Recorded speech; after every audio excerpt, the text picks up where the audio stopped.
એટલે અંકિતે તો કીધું જ કે ભાઈ ફિલ્મ કેવી રીતે બની, કારણ કે ખીચામાં હાથ નાખ્યા કઈ હતા નહીં, પૈસા એમને એમ નીકળી ગયા હતા, ખાલી રહેવાના ખાવાના પૈસા હતા, બાકી બધા આવી ગયા હતા, ફિલ્મ બનાવી છે.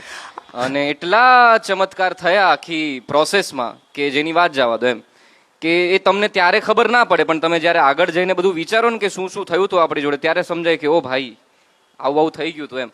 અમારે એક સીનમાં બેકગ્રાઉન્ડમાં અમુક ગાયો જોઈતી હતી કે આપણે દેખાડીએ ગાયો છે, બરાબર. અને એ વિસ્તાર એવો હતો, જુનાગઢમાં શૂટ કર્યું તો એ વિસ્તાર એવો હતો કે ત્યાં જનાવરો આવે, રોજ આવે. તો ત્યાં જેટલા બી અમે પૂછીએ જે ગાયો હોય જેમની પાસે, તો કે અમે તો ત્યાં નહીં લઈ જઈએ કારણ કે ત્યાં જનાવરો આવે છે.